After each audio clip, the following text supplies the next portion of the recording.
Okay, so you probably need a periodic table in front of you. You should have one. You can get it off the tax website if you guys don't have a tax periodic table in front of you. Well, you guys have one, so we're good to go. Anyways, so today we want to talk about first the periodic table. Okay, first we need to look and see what we call a group or a family in the periodic table. A group or a family. You'll see right here it says group. Okay, you can also change that to family. And when you're in a group or a family, you act the same. Where you have similar physical and chemical properties. Okay? So if you're in the same group or family, you have similar physical or chemical properties. That means you're in the same column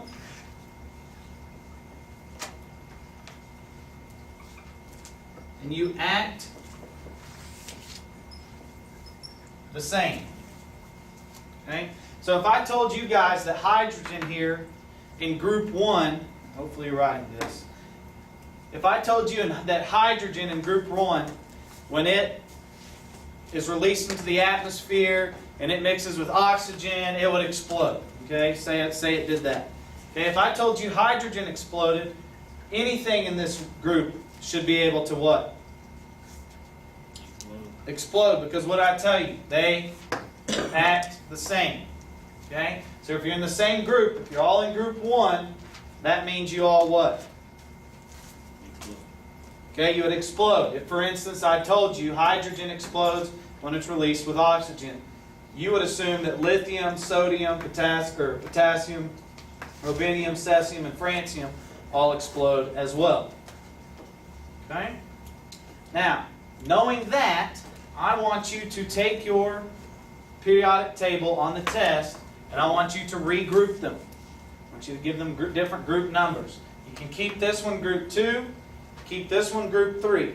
I want you to X out all of these. All this right here, you can just put a big X through. I do not want this on your periodic table. Do not worry about those metals right there. And then I want you to change this, not 13, but I want you to make it 3. Not 14, I want you to make it 4. Not 15, I want you to make it 5, 6, 7, and 8. And I'm going to give group 8 a special name. They are called the noble gases. What's group 8 called? The noble gases. Okay? And they have that name because back in medieval times you had what we called the nobles, right? You've studied that in history. Okay, we had what we called the nobles. The nobles were the kings, the queens, and the rich people, right? Okay, and all the poor people, did they want to just be poor, or did they want to be like the nobles if they could? You want to be like the nobles, okay? So what do you think all these elements are trying to do? Good, reach to the 8. They want to be like the noble gases. Does everybody see that? Okay? So all of them want to be like group 8, the noble gases. Now, why do they want to be like the noble gases? Okay? First off, you need to remember what an atom looks like. With an atom, you have a nucleus with protons, neutrons, however many you have. Okay, and then you've got an outer orbit of electrons. Right? Everybody remember that? Okay, so this is what our atom looks like. You have to have an outer orbit of electrons. And typically we know that in a normal atom, there's the same number No, you're not. Yes, I am. There's the same number of protons as there are electrons, right? So in a normal atom, there's the same number of protons as there are electrons. Okay? But for an atom to be happy, how many electrons does it have to have in its outer orbit? 8. 8. Good. So a happy atom has 8 electrons in its outer orbit, or you can call it shell. How many atoms does an atom have in its outer orbit or shell if it's happy? 8. 8. Okay, that's the key number. Which ones have 8? Which group? Noble gases. The noble gases have 8. So all of them want to have 8 like the noble gases. Are the noble gases happy? Sure, they're eating good, they have plenty of money, they're rich, they have 8 atoms or 8 electrons in their outer orbit, so they're happy. Okay? Now, how do we know how many they have in their outer orbit? Well, what if I told you that this group 7, that is listed as 17, what we call 7, has 7 in its outer orbit? What do you think? How many do you think this one has in its outer orbit? No. That group. How many do you think this group has? 6. 6. How many does this group have? 5. 5. How many does this group have? 4. 3, 2, which will make that bigger, and 1. Okay, so each group is the same. If sodium has 1 in its outer orbit, how many does potassium have? 1. If beryllium has 2, how many does strontium have?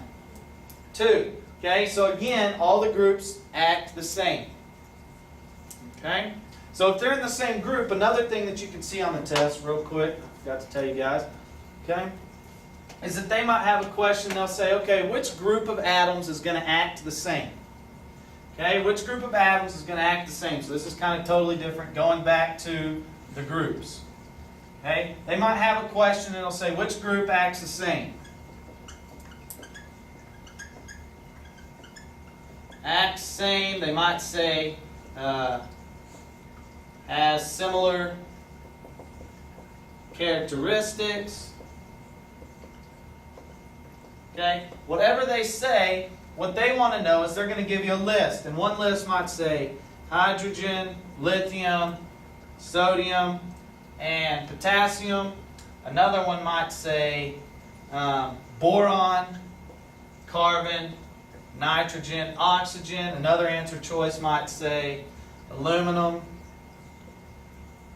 silicone, phosphorus, and sulfur. Okay? So you'll have these three groups. Letter A, answer choice B, and answer choice C.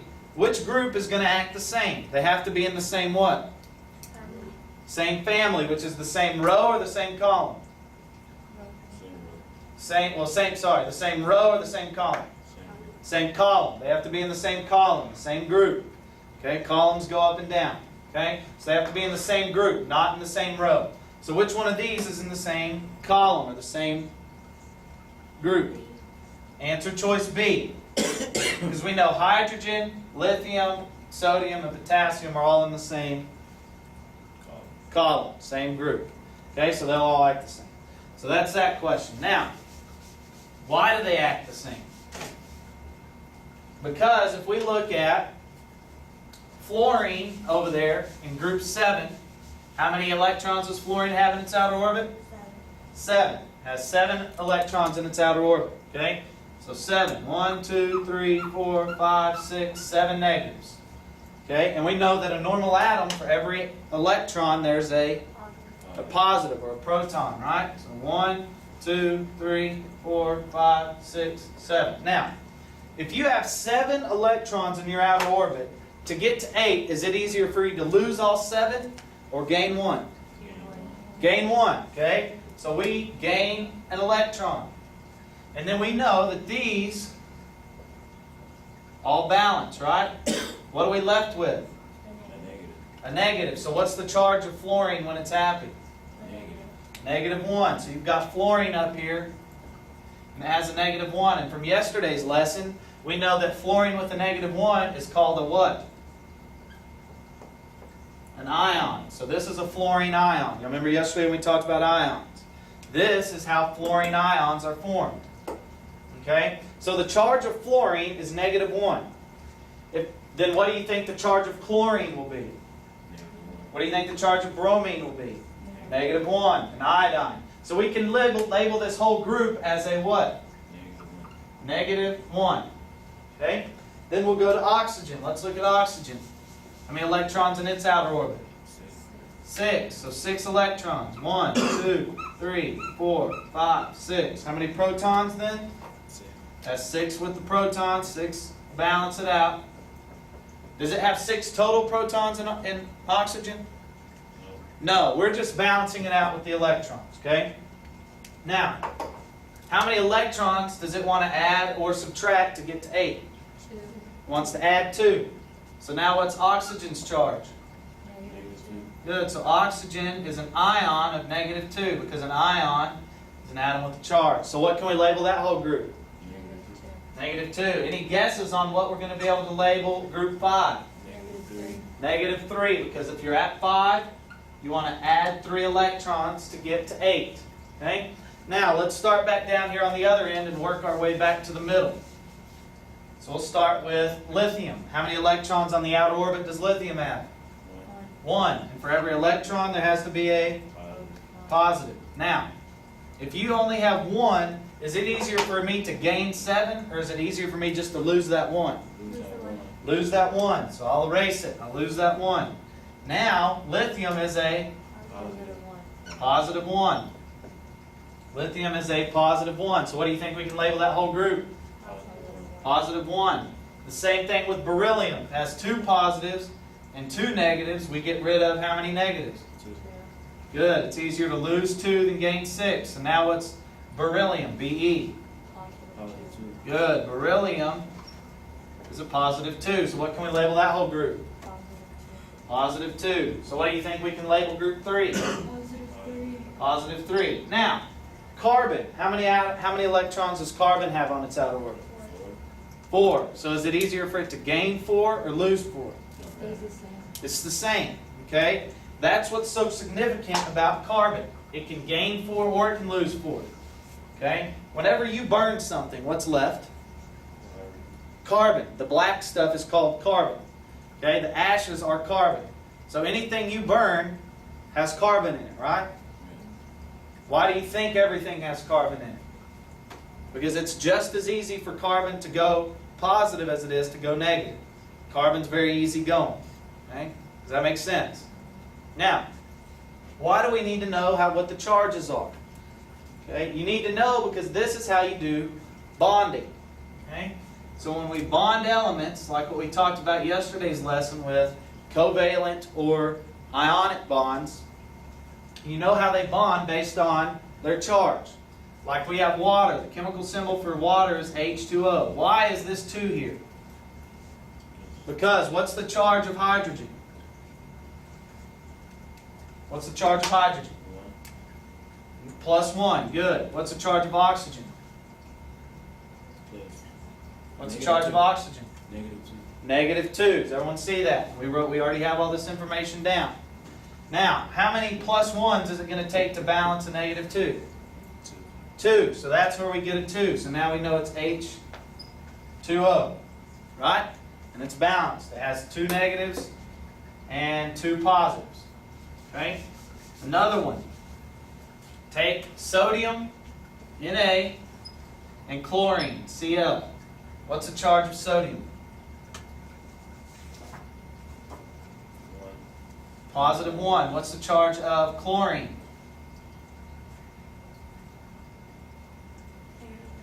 -1. Okay, so do we need to have extras, or do they already balance each other out?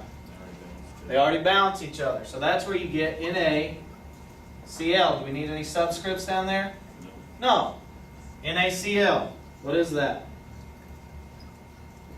Salt. That's the salt that you put on your chips or your fries or whatever. Okay? Let's look at one where we do. Okay, another common one that you can combine with chlorine is aluminum, Al. What's the charge of aluminum? +3. Plus 3. What's the charge of chlorine?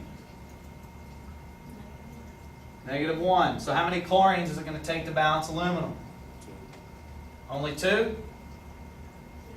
3. 3, right? So if we have 3 times -1, okay, Cl3, that gives us a -3. Then we have aluminum here with a +3. So we have AlCl3. Y'all see how we know how these bond together? Pretty easy, okay? You just have to know the charges. Okay? Now, we're going to switch gears a little bit. We're going to go to amino acids. Okay, this is an amino acid chart, and I want you to look at this chart. You can get these online if you need to. You just Google amino acid chart.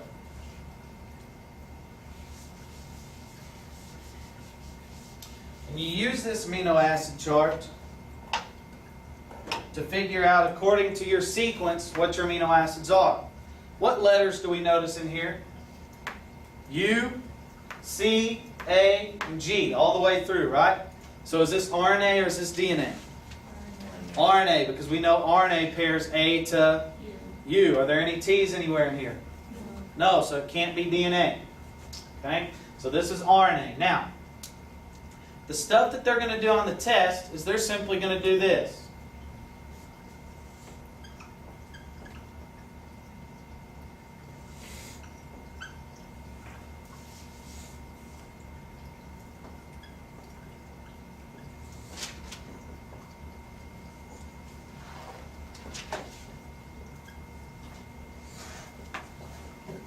Okay?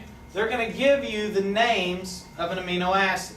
An amino acid equals 3 base pairs, okay, in a row. Okay? Like PHE is 1, 2, 3 base pairs. LEU is 1, 2, 3 base pairs. Does that make sense? Everyone following me? Okay? So what they'll do is they'll give you this and say, what's the DNA sequence? And then you'll have these answer choices. Now, PHE is our first one. It could be UUU or UUC. Okay? On the exam, they're not going to give you both of those. Okay? So for our purposes, let's just use UUC. Okay? So that's our first one. PHE equals UUC. Okay? On the test, if your answer choices are on there, and one answer choice does not start with UUC or UUU, you can mark it out. Only the answer choices that start with these. And then you look at the next part, SER. Come over here. Okay, well, it's got 4 options. We'll choose one, UCU. Okay, then TYR. It has 2 options right here. And we'll call UAU. And then CIS, we'll call UGU. Okay, because that's one of its options. Okay, and then this is our sequence. So for these amino acids to be next to each other, you would have to have a sequence that would look like this. Does that make sense? Who on the test would have just skipped this because they saw this huge graph and just taken a guess? Okay, you would have. That's okay. But now do you see how easy that is? Okay? We can also go the other direction. We can go the other direction. They could give you a sequence. Okay? So let me give you a sequence. A, U, U. Write this one down because you're going to do this one. A, C, U, CAC, and GAU.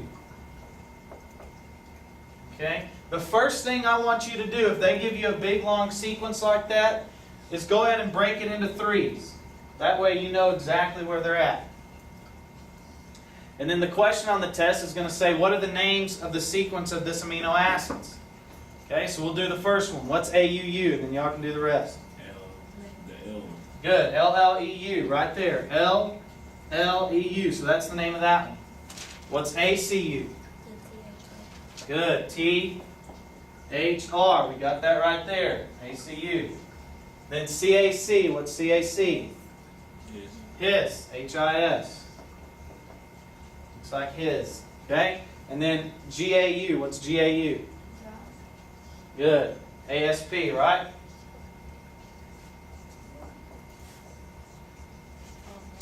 Okay? So y'all see that. All you had to do is break it up and see how easy that question is on the test. Very easy. Okay? Now, the next thing they'll do on the test, okay, and I'm going to keep this up here because we're going to work with this on these next few questions. Okay? We have mutations in our DNA and our RNA all the time, right? Okay? A mutation in your DNA and RNA when you're developing as an embryo in your mother's womb can cause some babies to have cleft palates. They can cause people to be born without an ear, born with an extra finger, sometimes without a leg. Sometimes that's when they get genetic diseases, stuff like that. Okay? So mutations occur in your DNA and your RNA all the time. Okay? And it causes lots of problems in your body. Cancer is a mutation. Okay? Instead of your genes turning off and stop growing these cells, it never turns them off because there's a mutation there. So they just keep reproducing and reproducing and reproducing, so then you get a big tumor in your stomach or your brain or wherever you get the cancerous tumor. Okay, so do we understand why mutations are important to know about? Okay, so we need to know about mutations. Now, there's 3 types of mutations, so you can label this mutations. Okay, and when you have a mutation, the first one we have is called a point mutation. Okay? And all it does is changes one base pair. Or one base, sorry, just one base, not a base pair. Okay? Changes one base. So what it'll do is it'll say, okay, instead of AUU, it's going to change it to I don't know, AU, and this U is going to change to a G. So it went from a U, and now it's a G. Is AUG the same thing as AUU? So now AUG is what? Met, the initiator. Okay? So now it is met, and it's AUG. And now, is it still ACU? Is that still THR? Okay, so did it change anything past it? No, it just changed the one spot, and instead of AUU, now we have MET. Okay, so on the test, if they say, I want a point mutation, and they show you the new point mutation, now you just have to redo the name of it. Does that make sense? Do y'all see where we did that? Okay. Now, the next type of mutation you can have is called a deletion. A deletion. Okay? And all it does is deletes a base without replacing it. It deletes a base without replacing it. Okay? So let's take ours and let's delete a base. Let's say we were to delete this C right here. Okay? Well, now everything has to move over because it's groups of 3s. So we have to rewrite it. A-U-G, A-U-C, because we had to move that over. A-C-G, A-U. Then we break it up into 3s. So now we have new names. A-U-G is still what? Met. What's A-U-C? L-L-E-U. That's the name of that one. And what's A-C-G? Right here. T-H-R. And what's AU? Is AU anything? No, that's not amino acid, because how many is required for an amino acid? 3, and we only have 2. So do you see how a deletion can cause a huge problem? Because it changes it all the way down the line. Our insertion just changed one thing. Y'all see that? So which one's worse, a deletion or an insertion for happening? Deletion. The deletion's going to be worse. Good. Okay? Or a point. What's worse, a point mutation or a deletion? The deletion, right? Because our point mutation, it just changed 1. Now, our next one.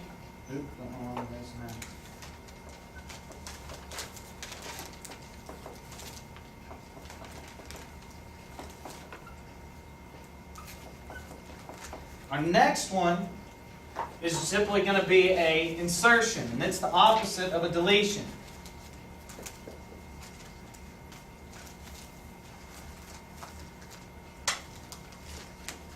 An insertion. And this is where you add a base without deleting one. Okay? So what they might do is here, this used to be so it's AUC. What they'll do is they'll just insert one. Let's say right here, what do y'all want to insert? What letter? You can insert let's insert another G. So right there they insert a new G. So now we have to rewrite it. And our new one is AUG, so it didn't screw that up.